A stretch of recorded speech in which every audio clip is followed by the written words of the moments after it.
Muy buenas tardes, de nuevo con ustedes. Veo un poquito más de gente que en la mañana. Vamos mejorando. Espero yo que ya para hoy en horas de la tarde, noche, con las dificultades que sé que tienen los abogados litigantes, eso represente una dificultad menos y que ojalá puedan hacerse presentes más tarde. Vean, yo tengo que hablarles desde distintas perspectivas y esto es complicadísimo. Yo tengo que usar varias camisetas aquí y voy a tratar de ver cómo juego un poco con esto. Primero debo decir, antes de hablar de las camisetas, que o don Diego me copió a mí o yo lo copié a don Diego en la exposición. Vamos a ver que la exposición prácticamente sigue, la misma temática y llega básicamente a las mismas conclusiones. Y eso me enorgullece mucho, porque soy yo quien tiene que aprender de don Diego, y en consecuencia, en realidad me reafirma de alguna forma la exposición que hice. Así que le agradezco, don Diego, con esa exposición que hace, que además me va a servir a mí de preámbulo para lo que iré tratando de conversar. Las camisetas. Vean, aquí yo soy magistrado de la Corte Suprema de Justicia y voy a tener que resolver como juez de la República sobre temas que tienen que ver con el Código Procesal Civil en la última instancia, en la casación. Esa es una de las camisetas.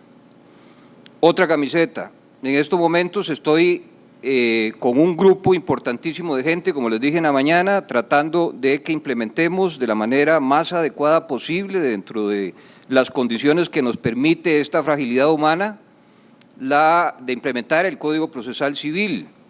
Esa es otra camiseta.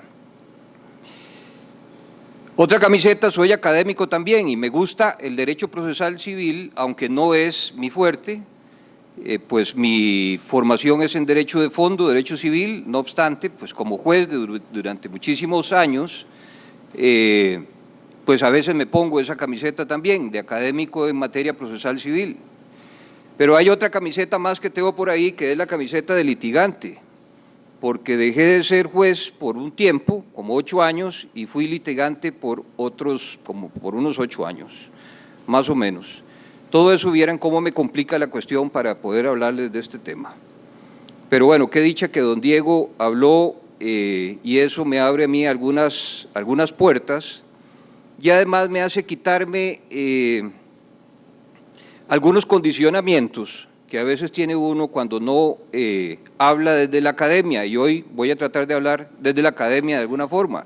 Y entonces voy a ser un poco crítico con nuestra normativa, no obstante, con nuestra nueva normativa. No obstante, aclaro, para que no se confunda la cuestión, que esa es la normativa que estamos implementando, y que es la normativa que pretendemos implementar bien o de la mejor forma posible.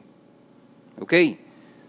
Por el hecho de que yo vaya a asumir algún grado de crítica sobre esa normativa no significa que no estemos detrás de eso. Estaremos detrás de eso, con toda la fortaleza que se pueda tener dentro de las condiciones limitadas humanas que he dicho que tenemos, evidentemente. Pero no puedo dejar de hacer algún grado de crítica sobre la cuestión. Mucho lo avanzó don Diego. Entonces, quiero hablar utilizando un poco de vez en cuando esas camisetas, en un momento de una forma y otro momento de otra. Bien.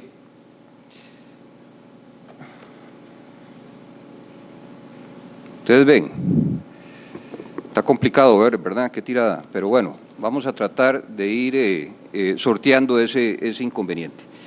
Concepto de carga de probar, digamos algo preliminar como para saber de qué estamos hablando, aunque ya don Diego en realidad nos adelantó mucho sobre el particular. Está referido a la distribución entre las partes de lo que le corresponde probar a cada quien. Ese es un tema trascendental, planteado desde el enfoque del derecho procesal. Evidentemente lo que se pretende es saber en un juicio quién tiene que llevar la prueba y quién tiene que llevar la prueba de qué. Es algo fundamental para poder asistir a un juicio.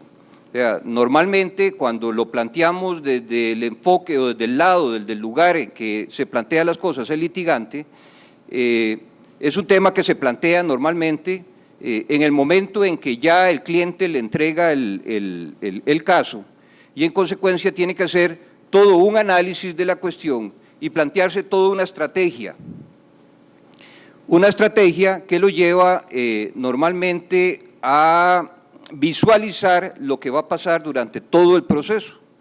O sea, tiene que hacer un ejercicio intelectual enorme, que para mí en estos momentos no me cabe la menor duda que es un ejercicio intelectual a veces más complejo del que tiene que hacer el juez cuando resuelve, para tratar de tener una idea de qué es lo que va a pasar en las distintas etapas del proceso.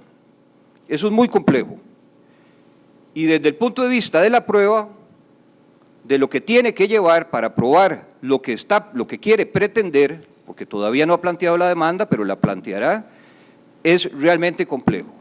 Y eso implica una estrategia, un ejercicio intelectual importante. ¿Qué se prueba y quién prueba?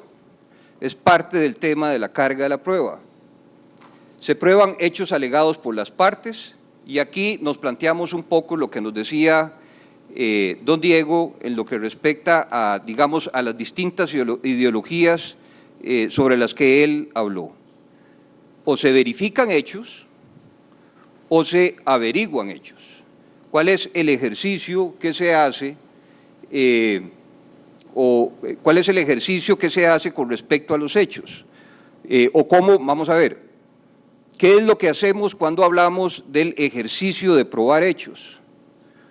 O se verifican hechos, es un planteamiento que es acorde con lo que Diego nos hablaba de el proceso anterior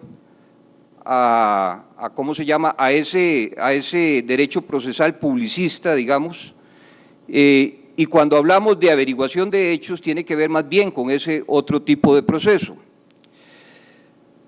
Cuando hablamos de verificación de hechos, normalmente lo que hacemos es pensar en que el juez, la labor que realiza el juez con respecto a los hechos que las partes ofrecen en su demanda, es verificar lo que las partes proponen.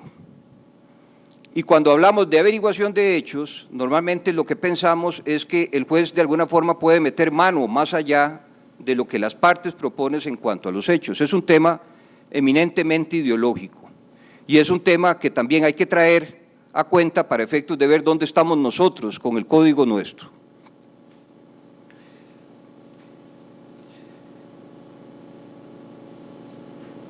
Tenemos una serie de normas en nuestro Código Procesal Civil que nos hacen presumir que en realidad estamos ante una normativa con un carácter que, si bien podemos hablar en algún grado de verificación, más tendríamos que hablar de averiguación. Si vemos el artículo 61, 2.2, que refiere al contenido de las sentencias, dice hechos probados y no probados de importancia para la decisión. Eso es algo que tiene que contemplar la sentencia, o sea, de importancia finalmente para la decisión, no necesariamente lo que las partes ofrecieron como hechos que había que probar. Y el 41.3, párrafos 2 y 3, sobre la posibilidad de proponer y admitir prueba de oficio, también nos deja o nos revela un interés de parte del legislador de que el juez pueda, en realidad, de oficio, meter mano en lo que corresponde, en lo que se prueba. En consecuencia, creo que en nuestro código nuevo, en nuestra ley nueva, las partes proponen cuáles son los hechos en las demandas y obviamente propondrán la prueba para tratar de verificar esos hechos, pero indiscutiblemente al juez se le dan grandes poderes para efectos de que, pueda finalmente meter mano en el tema y decidir de alguna forma y en un grado bastante alto qué probar. Lo leo para que verifiquemos la veracidad de lo que estoy diciendo.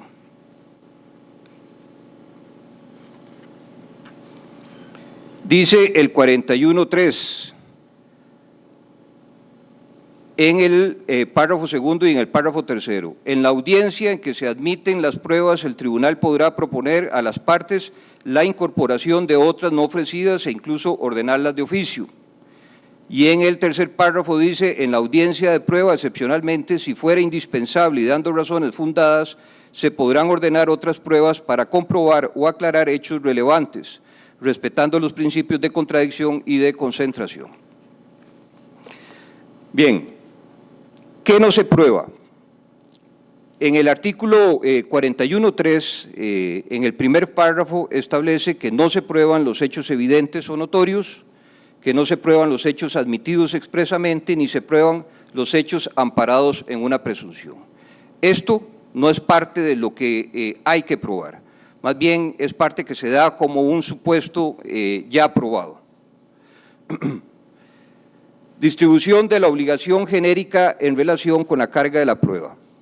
De acuerdo a lo que ya hablé, las partes tendrían que averiguar las fuentes de prueba, aportar las fuentes de prueba del proceso y la persona juzgadora admitir o inadmitir los medios de prueba, valorar la prueba y motivar con sustento en la prueba producida, motivar la sentencia con sustento en la prueba producida. También cuenta con iniciativa probatoria según lo que ya indiqué. También, para efectos de establecer que eso es así, tenemos el artículo 5.6, que todavía con más propiedad nos lleva a la conclusión que ya había dado. Dice el artículo 5.6.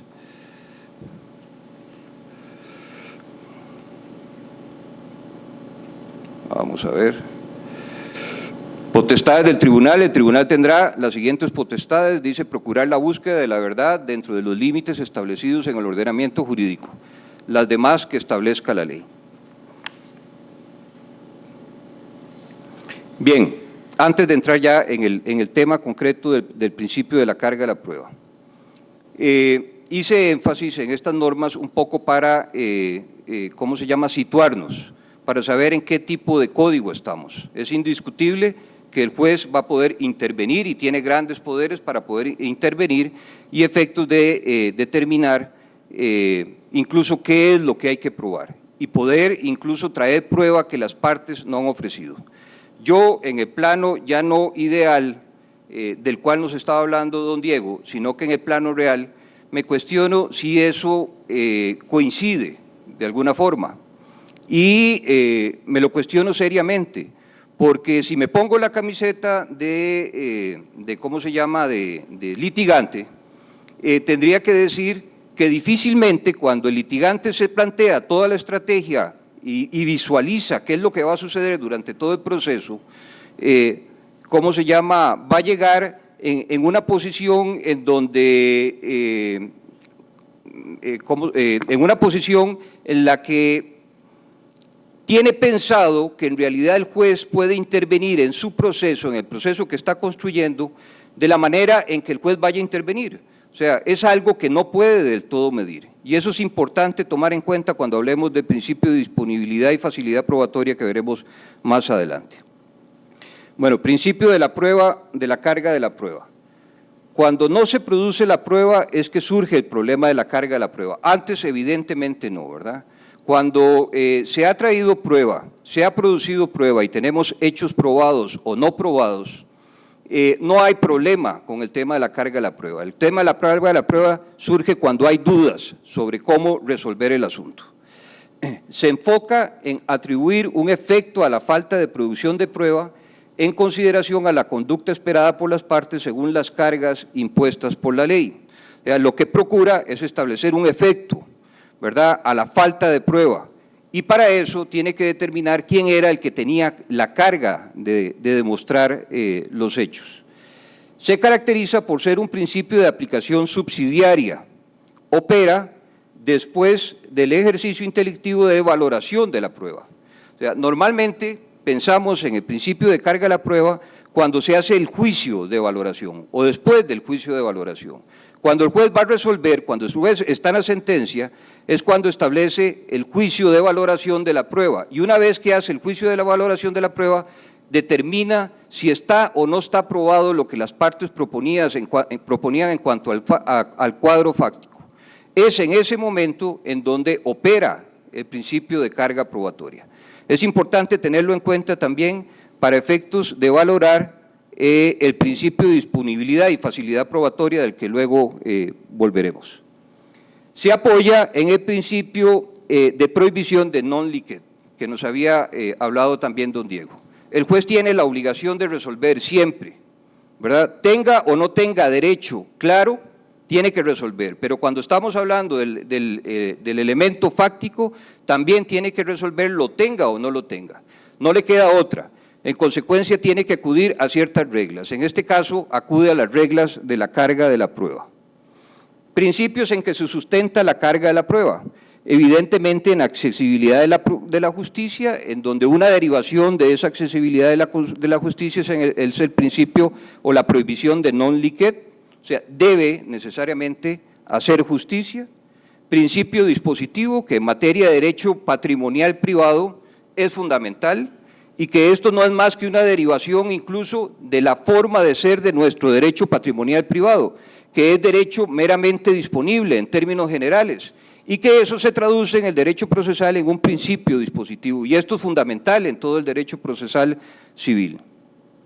Deber de buena fe, y una consecuencia de este, que lo recogemos con mucha claridad en el nuevo código, en el artículo 41.4.1, es el deber de cooperación, ¿verdad? Parte de toda esta historia o de esta consideración ideológica de la que nos hablaba don Diego, de la necesidad de confiar más en la figura del juez que en nadie más. En concreto, diríamos que el principio de carga probatoria lo que establece o lo que trata de resolver es cuál de las partes debe asumir las consecuencias de la falta de producción de pruebas en el tanto éstas sean necesarias. La parte que por su inactividad, negligencia o incluso por los errores en su producción no la haya producido es la que carga con esa consecuencia. Es una carga, tutela el interés propio de lo que nos hablaba don Diego, no es una obligación porque no tutela un interés ajeno. Lo que persigue es un interés propio. Todo el proceso se parte de ahí, se construye a partir de ahí, del interés propio que tienen las partes, sobre todo en el derecho procesal civil, aunque don Diego lo hizo ver del resto de los derechos, pero especialmente en el derecho procesal civil y en virtud de la forma de ser que tiene nuestro derecho privado de fondo, parte de esta concepción. Es un interés propio lo que se persigue y se construye a partir de ahí. Funciones de la carga de la prueba. Dos funciones para mí fundamentales. Una directa y la otra indirecta. También habló de ello don Diego. La directa viene a resolver el problema de la falta de producción de pruebas según lo que ya dije. O sea, el juez a la hora en que hace el juicio para efectos de dictar la sentencia, se apoya en el principio de la carga de la prueba para poder finalmente resolver y a ver a quién atribuirle el efecto de que no se produjo la prueba. Pero el otro, que es indirecto, pero que no deja de ser importante, es el que se refleja sobre las partes. Porque si las partes saben que el juez parte de un principio, y un principio que si lo vemos desde el enfoque del onus probandi tradicional, ¿verdad?, de la carga de la prueba tradicional, sin la extensión o la flexibilización de la posibilidad o de la facilidad probatoria o la disponibilidad probatoria, si lo vemos de ahí, las partes en principio se ajustan a ese esquema y se plantean toda la estrategia a partir de ese esquema. Aunque no sea así, y digamos a partir de nuestra nueva normativa y del principio de facilidad probatoria, las partes también tienen que hacer ese ejercicio cuando van a plantear la demanda, de acuerdo a lo que ya dije. El problema es de seguridad jurídica, según lo que el mismo don Diego nos planteó antes. O sea, ¿cómo van a plantear una estrategia a partir de una situación en donde el juez puede, en determinado momento, sugerir, o perdón, en nuestro caso dice deberá, no podrá, deberá indicar qué pruebas traer de acuerdo a su criterio subjetivo. La regla general de la distribución de la carga de la prueba que establece nuestro Código Civil en el artículo 41.1 es la regla tradicional. El actor o demandado reconvertor demuestra los hechos constitutivos, así lo dice expresamente, y el demandado o el actor reconvenido demuestra los hechos impeditivos, modificativos o extintivos. Veamos a ver qué es eso. Hechos constitutivos son los que constituyen o dan vida jurídica a la situación que se pretende hacer valer o que son necesarios para que el derecho reclamado nazca o se configure. Por ejemplo, en una compraventa hay que demostrar la compraventa. ¿Cuáles son los hechos que demostrar? En principio uno decía el precio y la cosa, ¿verdad? Y el intercambio de una cosa por la otra. Hechos extintivos, hechos impeditivos, modificativos o extintivos. Empecemos por los impeditivos. Hay que darle algún contenido a esto, porque si la ley establece esos vocablos, yo creo que hay que tratar de diferenciarlos de alguna forma. Creo que no es un ejercicio, y por lo menos hasta ahorita no lo he visto como un ejercicio que haya hecho nuestra jurisprudencia. Así que tratemos de darle algún contenido. Impeditivos son hechos originarios o sincrónicos con los hechos constitutivos que impiden los efectos de la situación jurídica pretendida. Por ejemplo,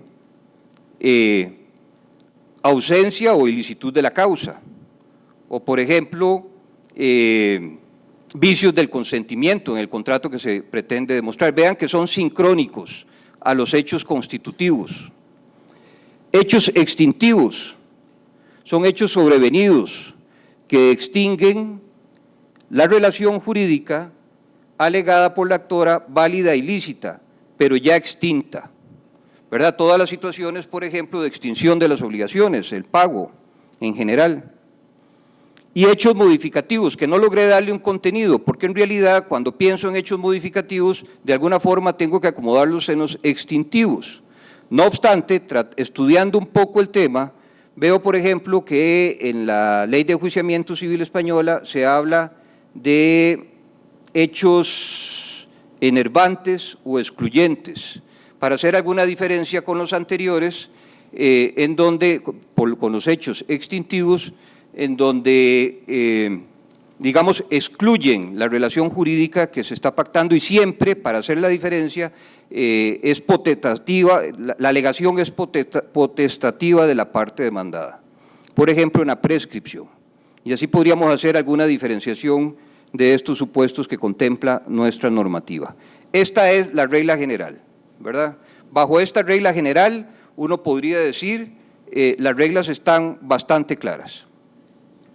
Hay una regla de flexibilización, que es precisamente la de disponibilidad y facilidad probatoria. Dice nuestro código expresamente, para la aplicación de lo dispuesto en los incisos anteriores de este artículo, se deberá tener presente la disponibilidad y facilidad probatoria que corresponde a cada una de las partes de acuerdo a la naturaleza de lo debatido. ¿A qué se refiere esta norma? Primero, disponibilidad. Podríamos decir que se da en algunos supuestos, como para tratar de objetivizar un poco la norma, que me parece importante, para efectos de que su aplicación no nos vaya a llevar a serias dificultades y aplicaciones, digamos, de la norma muy subjetivas por parte del juez. Digamos que es la contraparte la que posee el medio probatorio, o la contraparte posee, digamos, medios probatorios de mejor entidad que los que tiene la parte que en principio tendría la obligación de probar. Podría ser una disponibilidad material, por ejemplo, se tiene un documento específico, hay un documento material que tiene la contraparte. Creo que esa situación incluso está reglada está tipificada en nuestra nueva normativa y podríamos acudir a ella como para establecer uno de los supuestos de la norma general, que es el 45.4 de exhibición de documentos. Dice, se ordenará a las partes la exhibición de documentos, informes, libros o cualesquiera otras fuentes probatorias, si están bajo su dominio o disposición, se refieren al objeto del proceso y sea común o puedan derivarse conclusiones probatorias para quien la solicita. Si nos atenemos a esta norma, yo diría que se va objetivizando de alguna manera ese principio general de la disponibilidad probatoria. Más adelante dice, la exhibición será obligatoria y en la resolución que la ordena se advertirá al requerido que su negativa permitirá atribuirle valor a la copia simple, a la reproducción o a la versión del contenido del documento y se podrá tener como confirmación de la exactitud de las afirmaciones de la parte contraria respecto del contenido del documento o del hecho que se quiere probar. Yo creo que estamos ante un reflejo de esa norma general, de ese principio general de disponibilidad y facilidad probatoria, concretamente en una situación material que podría tener la contraparte con respecto a un documento que efectivamente tiene. Otro supuesto es que más bien esa disponibilidad sea intelectual, del conocimiento forzoso de un dato. Y ahí también traté de encontrar algún supuesto que nos ayudara a ver si estaba de alguna manera determinado o tipificado, y me parece que corresponde al 42.1, párrafo tercero, que dice, en todo caso, está hablando del deber de declarar y forma de la declaración, y establece la obligación de las partes de declarar sobre hechos propios o ajenos. Y en el tercer párrafo dice, en todo caso, si el llamado a declarar no fue quien participó en los hechos, está hablando del supuesto en donde el llamado a declarar es un representante de otro.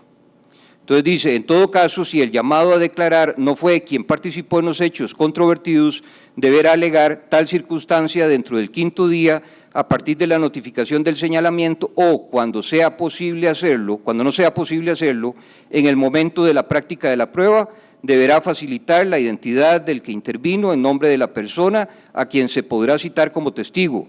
Si no hace tal señalamiento o si manifestare desconocer a la persona interviniente en los hechos, el tribunal podrá considerar esa manifestación como respuesta evasiva y la consecuencia de la respuesta evasiva, de acuerdo al 42.2, es poder tenerla de alguna forma como cierta. En consecuencia, creo que este es un supuesto en donde podríamos estar en una disponibilidad intelectual. La parte tiene la obligación de decir quién es el que participó, si quiere en realidad dispensarse de tener que declarar sobre un hecho que corresponde a su representado. Y si no lo hace, pues aquí están las consecuencias. El fundamento de la disponibilidad es el deber de colaboración con la justicia que está recogido en el artículo 41.4.1, párrafo primero. Facilidad probatoria, en realidad es lo mismo, lo que pasa es que podríamos sugerir que comprende mayores situaciones u otras situaciones adicionales que no queden comprendidas en la disponibilidad probatoria de la que ya he hablado. El fundamento, la buena fe procesal, no se admiten prácticas obstruccionistas o dilatorias, como sucede en el reconocimiento judicial, en donde la parte o incluso el tercero tienen la obligación de permitir que se ingrese al lugar para que se haga la verificación de ese reconocimiento judicial, y en el caso de la parte, eso podría venir en su contra si no lo permite, a la hora de hacer la valoración de la prueba. Fundamento de la disponibilidad y facilidad probatoria es el derecho de defensa y en específico la prohibición de indefensión. Corramos un poquito aquí porque ya me sacaron tarjeta amarilla. Dificultades en aplicación de este principio. Algunas tienen que ver con lo que ya nos dijo don Diego. La regla del onus probandi es una regla de juicio, yo diría que sí. Es una regla que se usa eminentemente a la hora de que el juez hace la valoración de la prueba. Posterior a eso, establece, a partir de la regla del onus probandi, a quién es al que le correspondía demostrar un hecho sobre el cual no se produjo prueba. ¿Es una regla objetiva? Yo diría también que sí, es una regla objetiva a la cual las partes se pueden atener, el juez tiene la posibilidad también de resolver con base en una norma que de alguna forma le resulta de mejor aplicación. ¿Hay mayor seguridad jurídica con ella? Yo diría también que sí.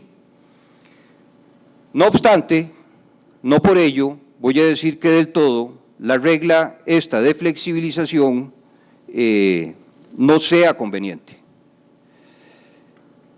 Los que hemos sido juez también hemos visto la necesidad de aplicar reglas como estos en algunos supuestos en donde si no lo hacemos, de alguna forma hay una indefensión que está afectando a la parte que no puede traer prueba. O sea, ahí también podemos considerar que existe indefensión. Y hay indefensión cuando alguien no puede probar algo porque no dispone de la prueba, porque quiere llevar el asunto a juicio, pero finalmente no lo puede hacer porque no cuenta con la prueba. Y el elemento probatorio es esencial. Entonces, yo diría que la regla de flexibilización conviene, pero conviene en los términos que también nos sugirió don Diego, que sea de manera prudencial y excepcional. Eso no está definido en nuestra normativa. Yo me planteé si de alguna forma la regla estaba tipificada y si esa tipificación es una lista cerrada. Tengo que contestarme que no, porque no veo que sea así. O sea, planteé algunos supuestos en donde está recogida la regla de manera específica y creo que en esos supuestos es muy conveniente y está muy bien que se haya regulado de esa manera. No obstante, queda la regla abierta para otros supuestos y habrá que ver, entonces, en esto la jurisprudencia tendrá que irlo llenando y a la hora de actuarlo con muchísima prudencia y cuidado. Hay una regla más que se establece en la normativa, que está al final de ese 41 del que le estábamos hablando. Las normas precedentes se aplicarán siempre que una disposición legal expresa no distribuya con criterios especiales la carga de la prueba. Traté de identificar algún supuesto en materia de derecho civil patrimonial, y en realidad no lo tengo. Algunos me plantearon ahí la posibilidad de pensar, por ejemplo, en la inversión de la carga de la prueba en materia de responsabilidad objetiva. Yo no creo que ahí haya inversión de la carga de la prueba. Yo lo que creo es que el objeto de la prueba es distinto, ¿verdad? Pero que no hay propiamente una inversión de la carga de la prueba y además no está establecido la regla legalmente. No obstante, pensando y conversando con don José sobre este particular, uno piensa que la regla podía ser de bastante utilidad, por ejemplo, en aplicación de otras materias que en principio, para las que el principio estaba contemplado el código, como un código general procesal, como podría ser en materia laboral, por ejemplo, y las distintas cargas de la prueba que hay entre patrono y empleado. Algunas dudas que me planteo, ya para finalizar.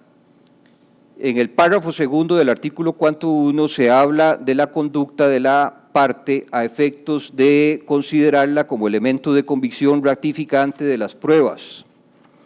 Más o menos eso es lo que se dice. No obstante, este 41.5 es el que refiere a la forma de valorar la prueba. O sea, el que establece la regla de la libre valoración por un lado y alguna excepción ahí de prueba tasada. Y después recoge esta regla. Yo pienso que esta regla en realidad sí podría contemplarse como una regla de carga probatoria, pero no de valoración probatoria, pero eso me surgió la duda y quería nada más plantearla. Y aquí una duda que también sobre la cual nos habló don Diego, dice, ¿podrá establecer el juez de oficio, obviamente al analizar la prueba para dictar sentencia, que haya un principio de disponibilidad probatoria si durante el proceso nadie la ha alegado? ¿Verdad? Porque si se supone que la regla de la carga de la prueba se establece una vez que se ha hecho la valoración de la prueba para dictar sentencia, que es en ese momento, yo me pregunto si el juez en ese momento podrá decir, mire, a usted le va a recaer el problema, a usted le va a recaer el tema de la carga de la prueba, había una disponibilidad probatoria, usted en realidad debió haber previsto esto y usted parte que en realidad no le interesaba demostrar esto, debió haberla aportada en virtud de los principios que rigen este código de colaboración, etcétera, y no la aportó y en consecuencia le vamos a achacar la responsabilidad por eso. Yo me lo planteo, ¿verdad? El asunto no está resuelto en el código y yo diría que deberíamos ir de alguna forma respondiendo en el sentido de que eso no es posible o no debería ser, que solamente deberíamos aplicar la regla de la disponibilidad y facilidad cuando ha habido un planteamiento sobre el particular durante el proceso. Muchas gracias.